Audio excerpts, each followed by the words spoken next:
Afrique. Bonsoir à tous, merci de nous rejoindre pour ce numéro spécial de Washington Forum. Raïssa Girondin avec vous. L'année 2017 se termine, l'heure est donc au bilan. S'il vous est arrivé de décrocher de l'actualité africaine, voici l'opportunité d'y remédier en suivant notre rétrospective. Quels ont été les principaux événements de 2017 en Afrique? De nombreux sujets sur lesquels nous reviendrons dans Washington Forum.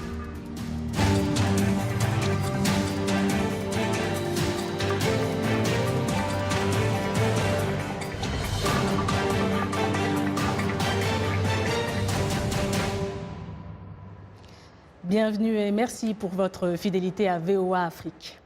L'année 2017 a été marquée par le départ, soit forcé, soit volontaire, de certains chefs d'État africains qui ont marqué l'histoire politique du continent par leur longévité au pouvoir. Abdourahmane Dia a fait le point. L'un des feuilletons les plus spectaculaires de l'actualité politique en 2017 a démarré à la fin de l'année précédente. Une élection présidentielle en Gambie, Yahya Jammeh, 22 ans au pouvoir sans partage, est le super favori.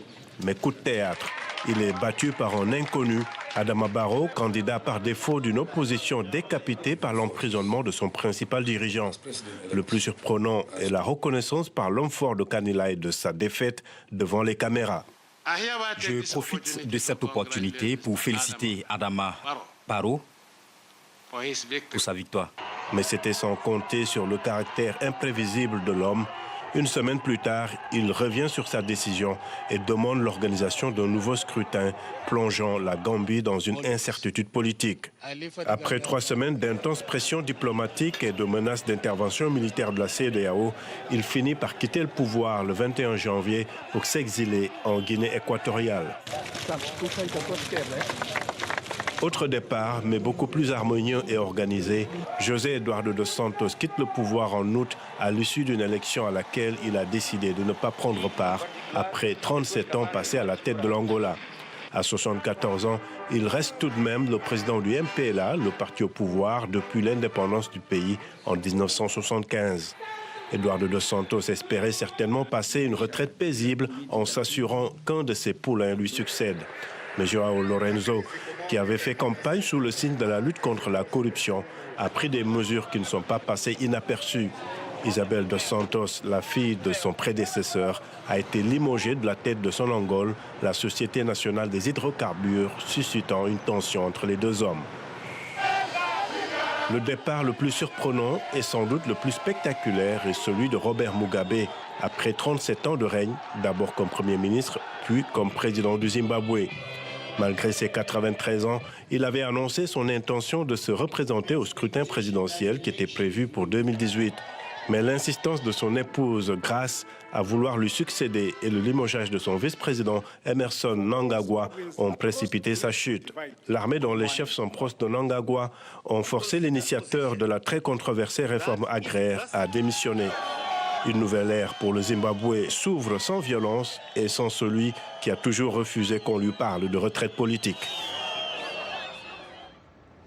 Et avec moi sur ce plateau, Timothée Domongmaï, le chef du service francophone de la Voix de l'Amérique, ainsi que René Lec, consultant politique. Bonsoir d'être avec nous. Bonsoir. Merci. Donc, on vient d'apprendre que George Weah a remporté l'élection présidentielle avec 61,5% des suffrages, donc lors du second tour, contre 38,5% pour son adversaire. Tes réactions? Alors, c'est un soulagement parce que cette présidentielle libérienne avait bien commencé. On avait beaucoup d'espoir d'une transition pacifique.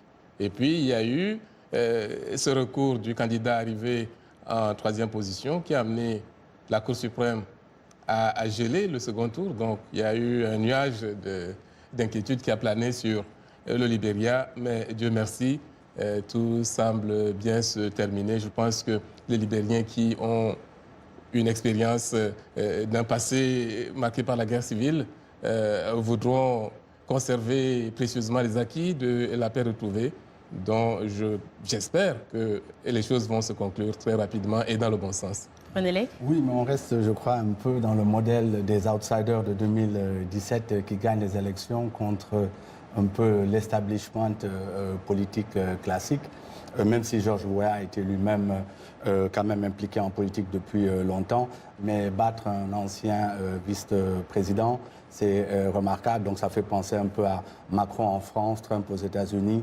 Donc on est un peu sur cette vague des outsiders qui battent les représentants de l'establishment le plus ancré dans les pays. Donc je crois que de ce point de vue-là, c'est fort intéressant. René Lec, justement, la révolution de Palais, on a vu un exil, une simple coalition. Des chefs d'État qu'on pensait jusque-là indétrônables, ils ont quitté le pouvoir dans des circonstances bien différentes. Quelle est l'importance de ce départ, de ces départs? De celui de George Weah ou des départs de Non, manière... des départs de Mugabe, de Jammeh. Yahya Jammeh. Bon, Yahya Jammeh, je dois dire que dans le cas de Yahya Jammeh, pour moi, ce qui est le plus marquant, au-delà du fait que ça a été un président qui est resté plusieurs décennies au pouvoir et qui a géré le pays avec une main de fer, voire a installé une dictature en Gambie. Ce qui a été le plus intéressant de mon point de vue, c'est la manière dont les Africains eux-mêmes se sont organisés au niveau de la CEDEAO pour créer les conditions de son départ, pour l'obliger à partir. Et je crois que ça, c'est une première en Afrique, surtout les conditions dans lesquelles cela s'est passé, avec le rôle en particulier que le Sénégal, qui a un intérêt direct, qui a des intérêts directs en Gambie, a géré, a assuré le leadership de ce mouvement panafricain. Donc moi, panafricain, oui, mais ouest-africain en particulier. Donc de ce point de vue-là, je pense que dans le cas de Yahya Jammeh, c'était ça la question la plus importante. À mon avis, c'est la manière dont s'est fait la transition, la manière dont il a été obligé de quitter le pays. Bon, pour Mugabe, bon, c'est un peu plus des dynamiques internes. Ensuite, le troisième, c'était Dos Santos. Là aussi, c'est aussi beaucoup de conditions internes, de pressions internes du parti lui-même. Je sais qu'il y a plusieurs théories sur les raisons de son départ, y compris des théories qui font penser, qui font courir en tout cas un minimum de rumeurs sur son état de santé également. Timothée Donongmaï, cette évolution politique est-elle un signe que le continent prend le chemin d'une ouverture démocratique? Je ne sais pas, parce que dans le cas de la Gambie, on a vu les pays ouest-africains se mobiliser à travers la CEDEAO pour faire partir Jammeh.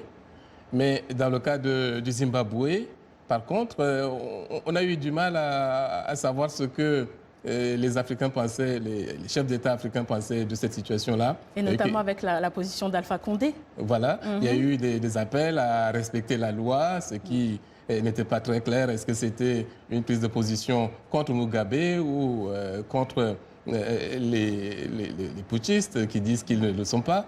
Donc l'Afrique avait, au niveau de la Gambie, pris un bon départ, mais là, avec le Zimbabwe, on a vu que les choses ont flotté. Bon, comme c'était, pour que l'on dit, une révolution de palais, donc ça a aussi permis de gérer la crise là-bas. Ça aurait été une autre fin si c'était des outsiders qui venaient pour prendre le pouvoir. On aurait probablement assisté à un bain de sang. Mais là, comme c'était dans la grande famille de la ZANU-PF, des anciens combattants de la guerre de libération, dont tous ces rondements menés, et Mugabe se retrouve avec une retraite dorée pour passer ces derniers jours. Justement, Mnangagwa, Barrow, Laurenceau, un goût d'inachevé ou l'espoir d'une nouvelle génération, René Lec? Oui, je pense que, bon, on peut être optimiste quand on voit des dinosaures, comme vous les appeliez tout à l'heure, souvent des autocrates, pour ne pas dire simplement des dictateurs quitter un pouvoir, même s'ils sont remplacés par des gens qui leur sont plus ou moins proches. Vous savez, on ne sait jamais comment les choses se passent. Et regardez ce qui se passe aujourd'hui en Angola.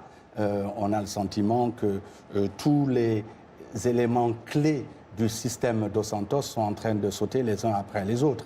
Ça a commencé par sa fille, comme l'a indiqué votre reportage, mais il y a également son fils, y compris son fils qui gère l'un des fonds d'investissement les plus importants du pays. Donc je crois qu'on ne sait jamais ce qui se passe après, mais c'est toujours une bonne chose pour l'Afrique et pour n'importe quel pays dans le monde quand on se débarrasse d'autocrates, même si on n'est pas sûr de par quoi on le remplace.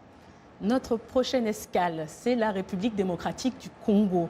Le pays a connu cette année une abondante actualité politique, favorisée par la fin du mandat du président Joseph Kabila au pouvoir depuis 2001 et la crise liée à sa succession.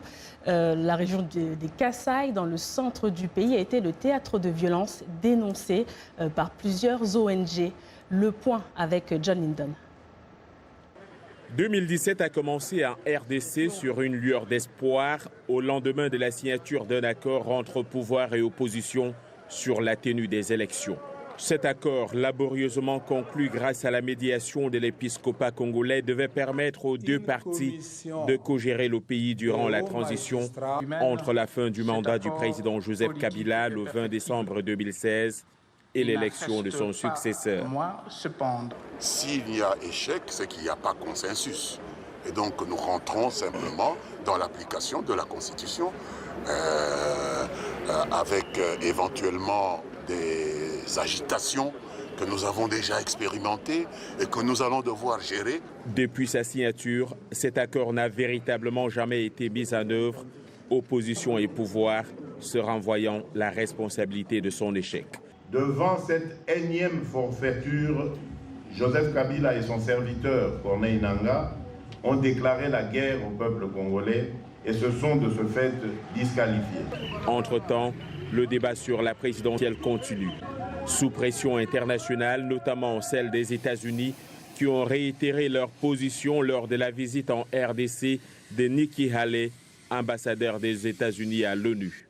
Finalement, la date de la présidentielle est fixée au 23 décembre 2018 et c'est dans cette perspective que le Parlement a adopté la réforme électorale le 16 décembre dernier.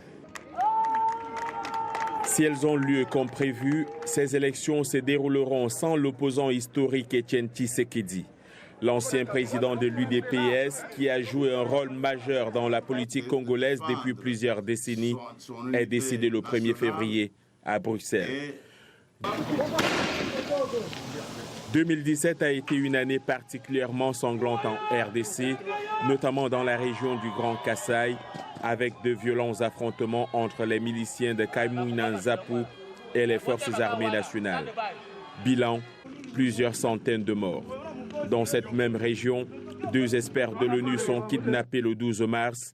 Leurs corps seront retrouvés 16 jours plus tard dans une fosse commune. Plus d'une dizaine de charniers, d'après l'ONU, ont été découverts cette année dans le Kasaï. Ces violences ont donné lieu à une crise humanitaire. En avril, l'ONU a lancé un appel de fonds de près de 64,5 millions de dollars en urgence pour y faire face.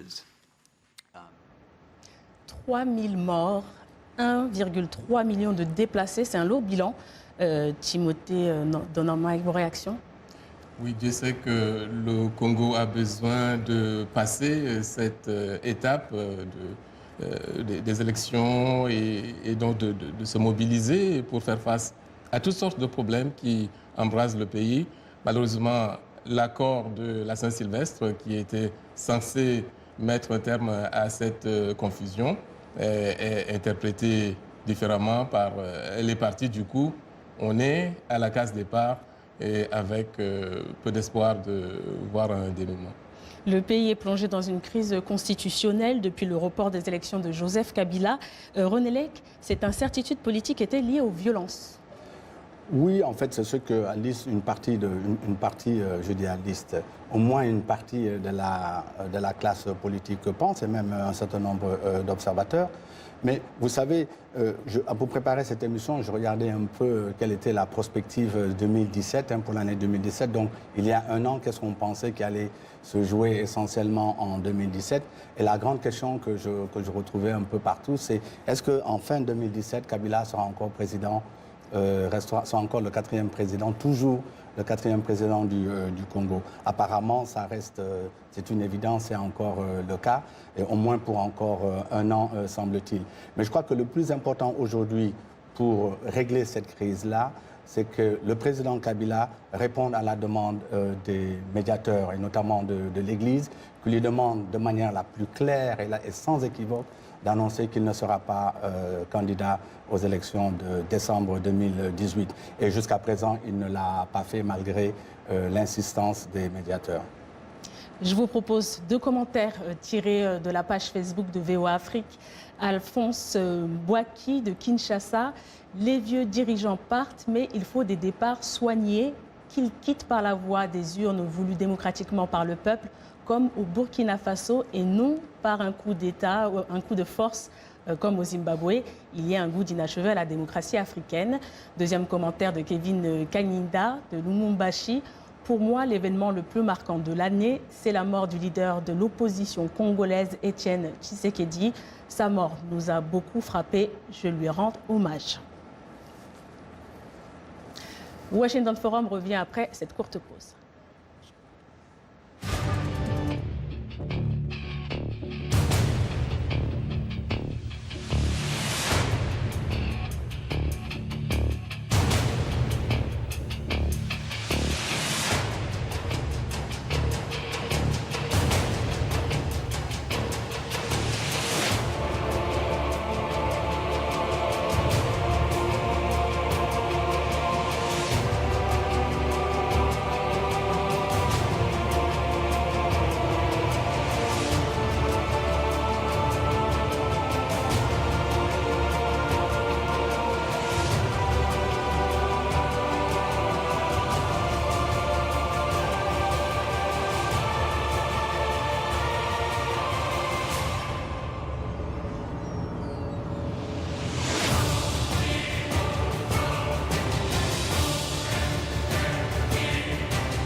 De retour avec vous dans Washington Forum. Ce jeudi, coup d'œil rétrospectif sur l'année 2017 en Afrique.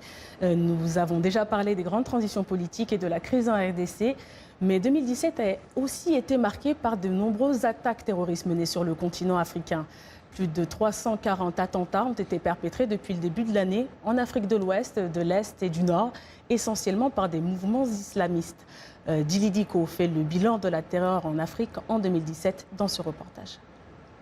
En 2017, le terrorisme a fait plus de 2600 victimes en Afrique. Le continent est en première ligne des attaques terroristes en raison, entre autres, de la faiblesse des dispositifs de sécurité, du manque de ressources et de la grandeur du territoire.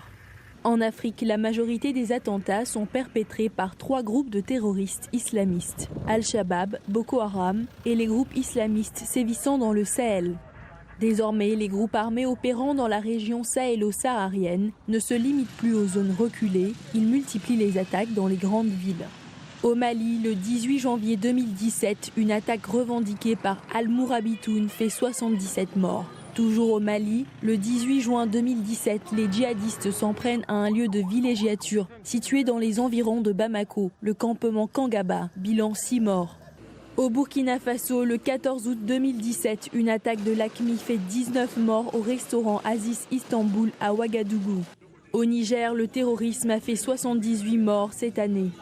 En ce qui concerne Boko Haram, malgré un recul considérable des attaques, le groupe mené par Shekau continue encore les raids et les attentats suicides, principalement au Nigeria et au Cameroun. Al-Shabaab est le groupe djihadiste le plus meurtrier en Afrique et l'attentat de Mogadiscio ayant fait 358 morts le 14 octobre 2017 a fait de la Somalie le pays africain le plus touché par le terrorisme en 2017 avec un bilan de 883 morts. Et toujours avec moi sur ce plateau, Timothée Donongmai, le chef du service francophone de VOA Afrique, ainsi que René Lek, consultant politique. Timothée Donongmai, vos réactions face à ces images effroyables? Ce qui me frappe, c'est la situation en Somalie, où le gouvernement somalien, avec l'appui de la communauté internationale, a réussi à chasser Al-Shabaab de Mogadiscio et de la plupart des régions du pays. Mais Al-Shabaab qui continue de sévir, qui continue de poser une grave menace à la Somalie. René Lek, outre les mouvements islamistes, il y a l'émergence d'autres groupes armés, comme en RDC, avec la rébellion des Kamwina Nsapu. une réaction, un commentaire à ce sujet? Oui, je pense que la peur principale que l'on devrait avoir, c'est les alliances qui sont en train de se créer entre différents groupes terroristes sur le continent, et notamment en ce qui concerne le Sahel. Et je crois que c'est lié aussi à une question géopolitique internationale plus large. C'est que en Syrie et en Irak, l'État islamique est en forte perte de vitesse, y compris même en Libye, certaines positions importantes ont été démantelées. Donc le résultat de tout cela, c'est que ça met plus de pression sur l'Afrique de manière générale, sur le Sahel en particulier. Justement, je voudrais rebondir sur le Sahel. Récemment, on a vu la France renforcer son engagement dans cette zone au Sahel, dans la lutte contre les groupes terroristes. Est-ce que c'est une solution viable pour venir à bout de la menace terroriste sur le continent? Oui, je pense qu'il n'y a pas que la France. Les États-Unis aussi s'impliquent énormément en ce moment. L'Union européenne, en tant qu'Union européenne, s'implique. Il y a eu un sommet qui a été organisé à ce sujet-là, parce que les gens ont bien conscience que toutes les victoires qui sont remportées en Syrie, en Irak et même en partie en Libye, l'une des répercussions directes, ça augmente la menace dans le Sahel. Il y a eu ce regroupement de 3 groupes djihadistes en Mauritanie, et ils ont tout de suite, l'une de leurs premières actions, c'est de sortir une liste avec les 11 pays qui constituent les pays ennemis. Il y a 11 pays, dont sur les 11, je crois, si je me souviens bien, il y en a 8 ou 9, peut-être même 7 ou 8, qui sont des pays africains, pour l'essentiel les pays du Sahel. Donc je crois qu'il est clair que 2018, la menace terroriste dans cette région va être une réalité. Il va falloir trouver les moyens d'y répondre. Vous avez été nombreux cette année à commenter la séquence à venir, le scandale international de la vente de migrants africains comme esclaves en Libye a de nouveau mis sur le devant de la scène la question de l'immigration africaine vers l'Europe. L'Union européenne affirme que son plan d'action pour atténuer la crise migratoire est en train de porter ses fruits. Mais pour Amnesty International, la collaboration du bloc avec des groupes libyens impliqués le rend complice de violations flagrantes des droits de l'homme. C'est un récit de Jacques Aristide. Les arrivées de migrants en Europe via la Libye ont connu une baisse d'un tiers au cours du 3e trimestre 2017. Les dirigeants européens s'en réjouissent. Mais le coût humain est horrible, d'après Amnesty International. L'Europe a décidé de coopérer avec les autorités libyennes en sachant que les migrants et les réfugiés ont été victimes de tortures, d'abus, de détention en Libye. En novembre, une vidéo où l'on voit des migrants vendus apparemment comme esclaves a choqué le monde. Permettez-moi de répéter mon appel pour imposer des sanctions de l'ONU contre les passeurs et les trafiquants d'êtres humains. Les pays européens offrent plusieurs millions de dollars et des formations aux gardes-côtes libyens et aux groupes armés sous le contrôle du gouvernement d'Union de Tripoli pour sécuriser sa frontière maritime. Cela rend l'Europe complice des abus, selon Amnesty. L'UE a financé le rapatriement de migrants bloqués en Libye vers leur pays d'origine. Les dirigeants européens ne comptent pas assouplir leur position, surtout après la montée des partis populistes et anti-migrants en Europe. Les répercussions de l'afflux migratoire en 2016 et 2015 sont encore ressenties dans la plupart des pays européens. En attendant que l'UE réforme sa politique migratoire et propose des solutions durables, la crise migratoire restera un problème pour les pays européens. Au plus fort de cet afflux, en 2015, l'Allemagne a accueilli plus d'1 million de migrants, ce qui a renforcé le soutien à l'extrême droite et a coûté des voix à la chancelière Angela Merkel lors des élections de septembre. Mais pour ses partisans, sa victoire est la preuve que l'Allemagne et l'Europe peuvent intégrer les migrants. Quant à l'UE, elle est déterminée à fermer les routes migratoires. Malgré les risques de torture, d'abus et de noyades, plus de 160 000 migrants ont fait la traversée en 2017. Beaucoup de migrants pensent que c'est un échec de rentrer au pays. Timothée de Nongma, comment changer petit à petit cette mentalité et de mettre en garde contre les dangers de la migration illégale? Eh bien, en offrant aux jeunes Africains sur place en Afrique ce qu'ils vont chercher ailleurs en Europe, c'est-à-dire les ressources pour s'épanouir, un emploi, un système de santé, bref, des situations, un contexte social qui favorise le bien-être. Et c'est ce qui manque à ces jeunes Africains. qui se jette dans ces voyages désespérés. On va passer à un sujet un peu plus jovial, sportivement. Coupe d'Afrique des Nations, élection du nouveau président de la CAF, Jeux de la francophonie, qualification des équipes africaines à la Coupe du Monde 2018. Bref, plusieurs grands événements sportifs ont fait vibrer le continent africain et le reste du monde durant 2017. Yacouba Ouedraogo revient sur les grands événements sportifs qui ont marqué 2017.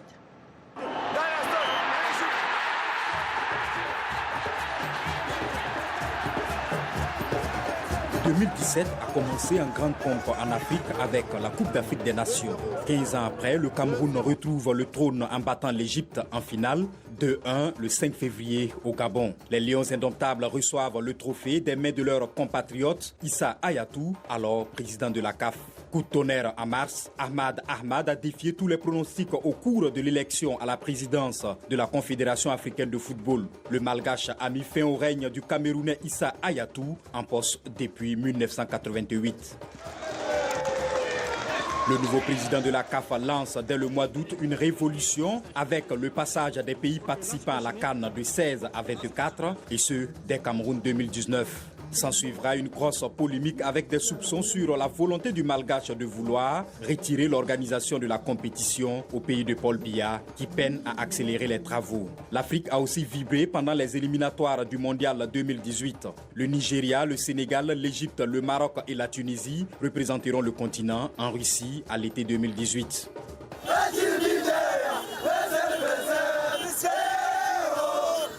En Europe, le Real Madrid a écrit l'une des plus belles pages de son histoire en remportant 5 trophées. La Liga, la Ligue des Champions, les Supercoupes d'Espagne et d'Europe et le Mondial des clubs. Cerise sur le gâteau, sa vedette Cristiano Ronaldo a décroché son 5e ballon d'or France Football.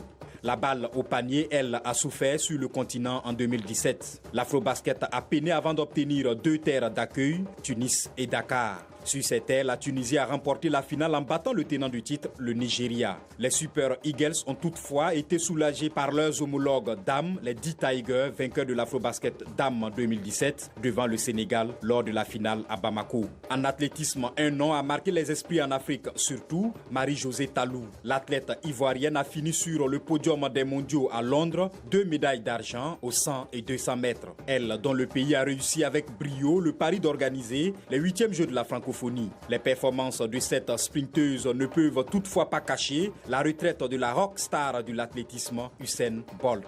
Le compteur du Jamaïcain s'est arrêté à 14 médailles mondiales, lui qui a clos sa carrière déjà légendaire sur une blessure à Londres en finale du 4x100 mètres. À tout seigneur, tout honneur au tennis, Rafael Nadal a croqué son 10e sacre à Roland-Garros, devenant le tout premier joueur dans l'histoire du tennis à détenir 10 titres d'un même majeur. Chez les dames, l'incontournable Serena Williams a dominé les débats. L'Américaine, 36 ans, a remporté pour la 7e fois l'Open d'Australie en janvier dernier, alors qu'elle était enceinte.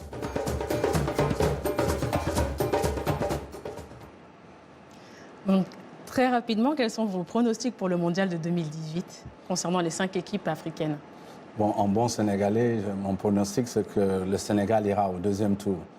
Timothée La balle est ronde, donc tous les espoirs sont permis, mais les Africains doivent aller à ce mondial en toute sérénité et qu'on n'ait plus des questions de primes qui troublent les équipes africaines.